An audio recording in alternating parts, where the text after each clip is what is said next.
So the first question was, how did she get to the top? She's been CEO of 2 companies, right? And that's no small feat for anybody, certainly not for a female in the 21st century here in the U.S. And so the combination of, like, how'd you do that, and what was success for you on your journey? So I started out by saying I didn't believe when I was coming out of college at the age of 21 that being CEO of 2 very large corporations was on my to-do list. But I was always a leader, and I always took the jobs no one wanted. In many cases, I spent 5 years at IBM, 10 years in consulting. I had tough clients. My clients were industrials, and one of those clients hired me. I thought I was going to spend a couple of years there, and 14 years later, after seeking out operational roles, deploying a giant ERP system, a job nobody wanted, and showcasing the fact that I could make tough decisions, I got chosen to be CEO. And Fabulous. And it was building materials. It was a very not female-friendly industry. And then my company was bought, and I thought long and hard about whether I wanted to do it again. And I have 2 daughters, and I decided that it was important to do it again. I found UL Solutions, and here I am. Isn't that wonderful? I'm just so encouraged by that. And she really does mean what she says, and she really does engage her team, sponsor, mentor, develop women. If you look at her operating committee, it's largely women. I mean, it's phenomenal, and you just never see that. So well done. She walks the walk. She lives what she says. Maybe talk a little bit about that, Jenny. Just what does mentorship mean to you? How are you mentoring? How are you sponsoring women in UL and maybe over your career? It does go back to my beginning days, and I was fortunate. I joined IBM in the late 80s, and it was a company that was ahead of its time in thinking about developing diversity. But it was also a company that fell into the trap that you described earlier, that frequently there was going to be one role for a woman, one role maybe for a minority, and everybody competed for those roles. I had a group of women 5 to 10 years older than I was who decided, I think amongst themselves, that they were going to mentor us, that they were going to break this cycle of people fighting for that one role. That taught me advocating for other women, being pals, developing friendships, and celebrating each other's success rather than undermining it was really, really important. I, again, was fortunate when I went into consulting. My consulting firm was owned by a woman. I remember recruiting at my MBA alma mater, University of Chicago, and one of the students said to me, "Oh, you're that all-female consulting firm." Like, what? We have a female owner. We're 50% female, 50% male. Apparently that made us all female. But it taught me that we all needed to develop each other and celebrate the successes and work hard and work together. Indeed, indeed. And it makes a difference. How many have a testimony that women helping women does make a difference? Has anybody in the audience experienced that? It's so true. It encourages you. It gives you hope, right? Because you're not competing with each other. You're helping each other. And it's very motivating and very inspiring. So thank you for being a role model in that regard. So most women that get to the level that you are at have had some pushback on the journey, right? There's a glass ceiling. There's a door that's closed to you. Like, how have you dealt with resistance? Yeah, resistance is everywhere. You know, resistance is sometimes cloaked in other fashions. You know, surprise. People, you know, I was somewhere just earlier this week and somebody said, "Oh, wow, you're the CEO." isn't that exciting? And I thought, okay, I've been CEO for almost 8 years now. It's no longer surprising. And I think that's a little bit of cloaked resistance, that you're still unusual. And I think you have to learn, and this is going to sound terrible, to stop caring. To stop caring when other people want to judge you by their rules. My husband and I sat down when we had our first daughter 25 years ago next week and said, listen, we make our own rules. And quite frankly, my mother, who I adore, who is a retired teacher, she wanted me to follow her rules. She wanted me to become a teacher. She wanted me to have summers off and all the holidays. And I had no desire to do that. I didn't want to follow her rules. Her rules worked for her. They didn't work for me. So when you encounter that resistance, and you get it all the time, you just have to have that fortitude to say, those are not my rules. I'm going to play by my own, and I'm going to ignore those nagging voices who I just view as irritants, and move on. Do you ever get the feeling that you're taking 2 steps forward and 1 step back? I mean, were you ever at a point in your career where you had to go sideways to go up? And I guess, how do you deal with that? Because it can be discouraging. And what if you never make it back up, right? If you're doing all these laterals. Yeah, it is, as you move through your careers and you make decisions, there are times that you do things that you wonder, is this going to turn out okay? One of my big ones was leaving IBM in 1994. Everybody was coming out here to Silicon Valley. Everybody was, moving into, it was, not quite .com yet, but the early stages. And I went to a small 40-person consulting firm. My father thought that I had just thrown all of his investment in my college education into the trash. He could not believe that not only was I going to this small consulting firm, but that it was on Michigan Avenue run by a woman. Therefore, it couldn't possibly be serious. It wasn't even in the loop. And 5 years later, I stayed there 10 years. 5 years later, my father looked at me and he said, that was a really good move for you. And it was, because being in an entrepreneurial environment, having a whole breadth of clients was something that was valuable. But let me tell you, I spent every day my first year in consulting thinking I was going to get fired because I really didn't know what I was doing. And I was concerned that they were going to figure that out and escort me to the door. So in those times, I think grounding yourself in those areas of what you're doing well and what you know and continuing to learn every day gets you through it. But you do have to take some risks. And when they don't turn out, I kind of like the thought of saying, okay, I did these things well, and now let me figure out what I'm going to do next. I like it. Well, we're in Silicon Valley, and so there are a lot of tech women in the room, or tech aspiring women in the room. And one of the things I've noticed of the journey upward is that women are doing less STEM than they were back in the late 80s. 35% of women, 35% of STEM graduates were female back in the late 80s. And that number is in the low teens now, if not below that. And so if you want to be in tech, you want to be an entrepreneur, you want to be a venture capitalist, you want to do something in the field like IBM, how do you go about doing that in today's world?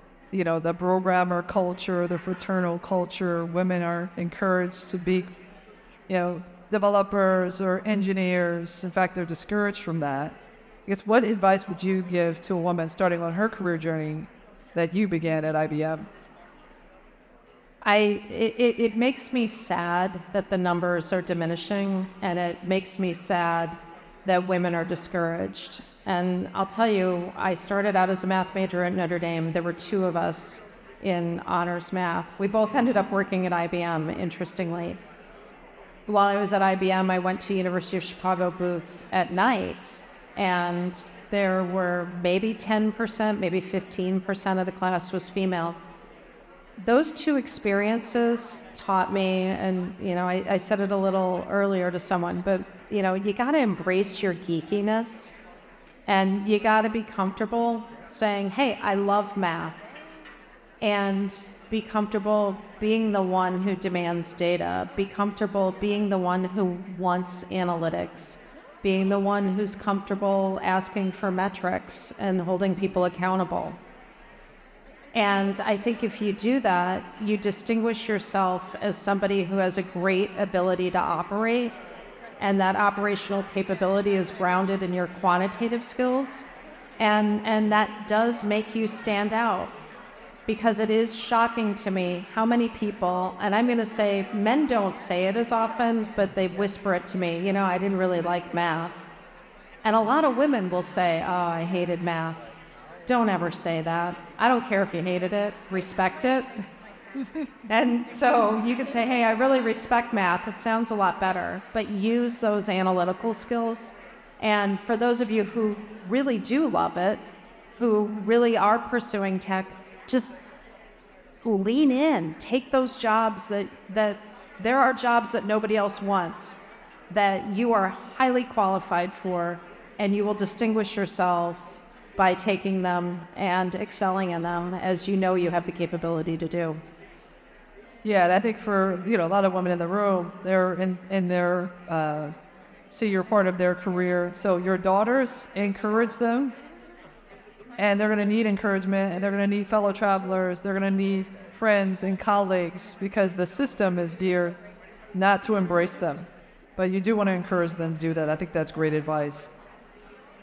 So switching gears a little bit, I mean, all of us in our professional journeys have had to deal with difficult situations, maybe difficult bosses, maybe difficult problems, maybe difficult macro environments. I think we probably have all of those going on at this day and age. But maybe tell me how you dealt with that, a conflict, a disagreement. How do you manage that? The perception is that women don't handle those things well, so that's why we don't get those P&L roles. We don't know how to deal with conflict. We don't know how to make difficult decisions. We don't know how to live the life. And so maybe dispel that myth and talk to us about an example of where you had to deal with something like that. Yeah, well, first, I will just like to flat out dispel the myth. All we have to do is look to Washington, D.C. at the hyperbole and emotion that comes from both sides of the aisle and both genders, and I do not see any distinction in emotion by gender. So it does set me off when I hear that women are emotional, because I think humans tend to be emotional frequently in the wrong times and the wrong situations. I spent 17 years at USG Corporation in building materials, inventors of sheetrock. Very, very cyclical industry. It was like the Wordsworth poem, when it's good, it's really good. When it's bad, it's awful. 2008 was really bad. The global financial crisis hit, the housing market tanked. We had overinvested both in plant capacity and in settling a lawsuit that ultimately cost us $4 billion. That was with a B. As a company that only made about $7 billion in revenue a year, it was a tough time. I had just been named CIO. I had just built up a large organization as we were coming through the heydays of the housing markets. And I, along with every other leader in the company, was told that we had to cut 20%. It was brutal. It got worse, because after we cut that first 20%, 6 months later we had to cut 10 more. 6 months later we had to cut 10 more. And ultimately, Warren Buffett loaned us $3 million in convertible debt to keep the lights on and the company alive. So it was tough times. And my way of handling it was twofold. One way of handling it was updating my resume, which I did, and went out to the open market just to see what else was going on and what I was worth. And I think sometimes that's cathartic and helpful to get out on a few interviews and just hear what other people have to say and kind of dip your toe in the water. I came back and decided that no, I really liked the company, and I did have some good career opportunities in front of me.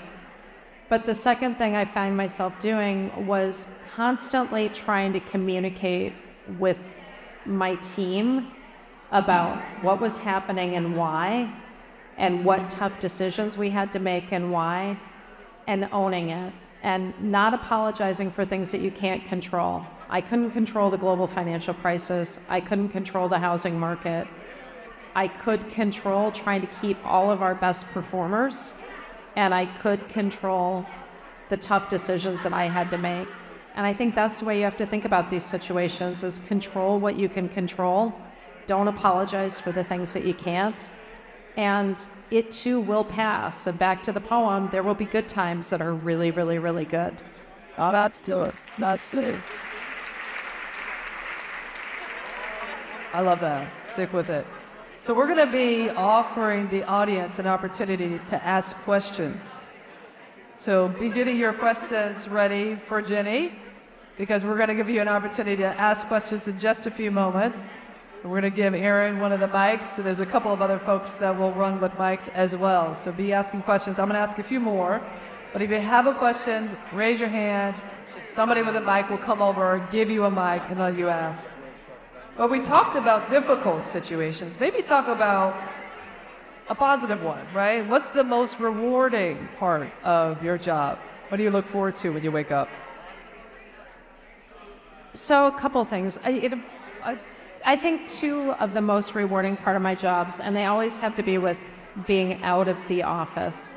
One is visiting our locations. It's such a great day when I get to be in a lab and see things being tested and talk to the team, talk to the technicians, talk to the engineers, talk to the sales team.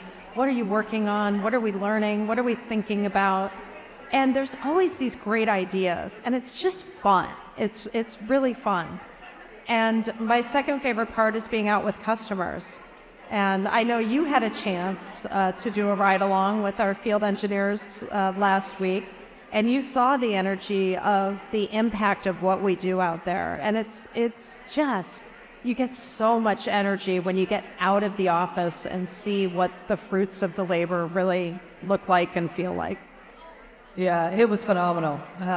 UL is everywhere. It's everywhere. Look on every product that you own, and they are so meticulous, so careful about the details, so that no one can be harmed by the products that they inspect, that they certify. That UL brand really does make a difference.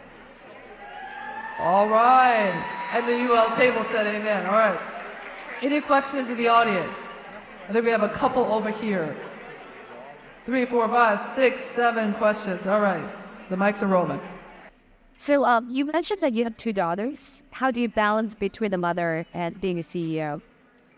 I'm going to repeat that to make sure I heard it. How do I balance? Being a mom, being a mother. Oh, being a mom. Okay. Being a mom is the best thing ever. Yes.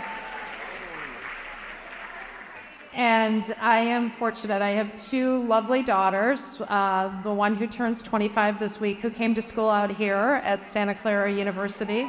So any Broncos? All right. I know there's a few. And the younger one who just graduated Syracuse. And the most heartbreaking thing of being a mom is when they turn out to be productive adults who have their own visions of life and move to Washington, D.C. and New York instead of back to Chicago. But the balance comes back to the comment I made earlier of making your own rules. My husband and I, our careers leapfrogged each other for many years. He'd get a promotion, make more money than I did. I'd get a promotion, make more money than he did. And we both had terrific paths in front of us. And we had a deal that we weren't going to travel at the same time. So he was traveling internationally extensive for a number of years, and I really limited my travel and was able to do that. I then got promoted to be president of our international division. That meant 250,000 miles a year on the road. And he said, okay, I'm going to start my own consulting firm and not travel.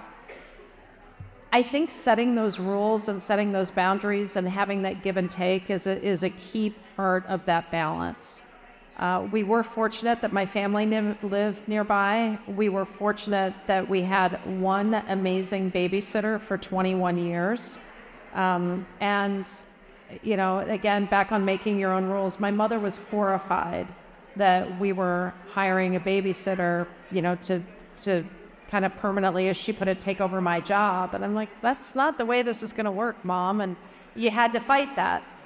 But using the decisions that you have at your disposal to add to that balance and that flexibility, you should do that and not feel guilty about it. I always tell people my girls turned out great, despite me traveling 250,000 miles a year while they were in junior high. And they turned out great because we've built a full support system and made it a balance that it wasn't just my balance, it wasn't just my husband's balance, it was all of our balance, and we made it work. Yeah, that's a great answer. I know, that's a great answer. Other questions? I saw several other hands. Right here in the front. Right here in the front. Okay. So you mentioned that a large part of your leadership style is mentorship and sponsorship and development. And I guess I'm wondering, have you ever experienced a time where it felt like you turned on that spigot and all of a sudden it caused you to overextend, like it caused you to drain almost? And how did you navigate that as, you know, you turn on the sponsorship and the mentorship and then all of a sudden there's so much need for it that you don't know when to stop doing that or how to stop doing that? So here's the thing about mentorship that I think is really important. It needs to be a two-way street. So when I was earlier in my career and people mentored me, they got something out of it. And I tried to make sure that they learned something. They got insight from something I was seeing, or I would ask questions to them that were broader about the company. And my sense was they found that valuable. And as the tables have turned, where I enjoy mentoring is where I get something from that experience as well. So I think that's the first thing to always remember, you know, as a mentee or a mentor, is that it has to be mutually beneficial. And quite frankly, there have been some people through the years that I have mentored that they sucked the life out of me because, quite frankly, they didn't listen. They didn't want to take the advice. And it's like a breakup, you know, it's like being back in high school. You have to figure out how to gently break up with somebody that isn't, you know, that isn't giving you the energy that you desire. The second thing I always say about mentorship is mentors are everywhere. You may not have a tight personal relationship with somebody, but they can still be mentoring you. I used to sit in the boardroom at USG. I was promoted to being a corporate officer back in 2008. And I would watch, I'm sure many of you know the name Valerie Jarrett, who served in President Obama's administration. Valerie was on USG's board.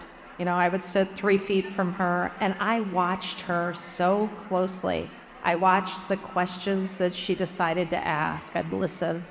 I would notice when she decided not to ask a question, and I would try to figure out why, because I knew she wanted to know. And it was a gift to get to watch Valerie for a couple of years. And, you know, I could name 10 or 15 others like that I don't think they knew that they were mentoring me, but they did. Yeah, that's great. Giving back to your mentor, that's a great lesson. Other questions? There's a hand over there, right there. Right there, sir. We got one right over here too. There's one over there also. Table 10 first. Okay. Jennifer, thanks for taking the time. I'm a University of Chicago alum as well and worked with Lisa So currently I'm at Citi, and we are one of the only Wall Street banks with a woman CEO. So we are really, really proud of that. And one of the things she recently said in a town hall was to find male allies. And I know Lisa is really big on finding male allies as well. So can you talk a little bit about that, how women leaders should find male allies to help? So I always give the headline, men are not the enemy. Men were many of my best friends. And my allies came from a lot of different sources, but my techniques were usually pretty similar, which was to, over breakfast or coffee or lunch, usually in the corporate cafeteria, to ask a lot of questions. And people appreciate when you seek them out for advice, or you ask them for a favor, as strange as that sounds. And it's often hard for women to ask for favors because we're taught we can't show any weakness and you have to go it alone. But I did find you can build a lot of allies when you ask for a favor. A favor of like, hey, I've got a meeting with, Fred next week, and I know you've worked closely with Fred. Can you do me a favor and over a cup of coffee give me some advice on the types of questions he's going to ask me? That builds allies. And when somebody does you a favor, then they're willing to come back to you and ask for a favor, and that builds relationships. So I think that was a lot of my technique was I'm naturally, I said it at the opening, I ask a lot of questions. I'm very curious, and I use that as a way to really build relationships, and that created allies. Yeah, that's a great answer, Elsa. Excellent. Any other questions? Yeah. One over here, please. I wanted to know one thing. I know you've had 39 years, I'm sorry. I know you've had 39 years of a long career behind you. If there's one piece of advice you would leave with women in this platform, what would it be? I think my general piece of advice to everybody is have confidence in yourselves. We're all well educated. We've all proven that somebody liked us well enough to hire us. That's a big thing. And that when you step back and you're not feeling confident, to take assessment, you do have allies. You do have successes. They will continue. They will happen again. So even in your darkest moments where you think the world is crumbling around you, this project is not going well, this boss is not listening to you well enough, or you got passed over for the promotion that you thought you deserved, have confidence in yourself. Don't let anyone else shake that confidence. That's wonderful. That's a great way to end this session. Thank you. Please give a very big happy hand to Jenny Scanlon. We're so honored to have you here today.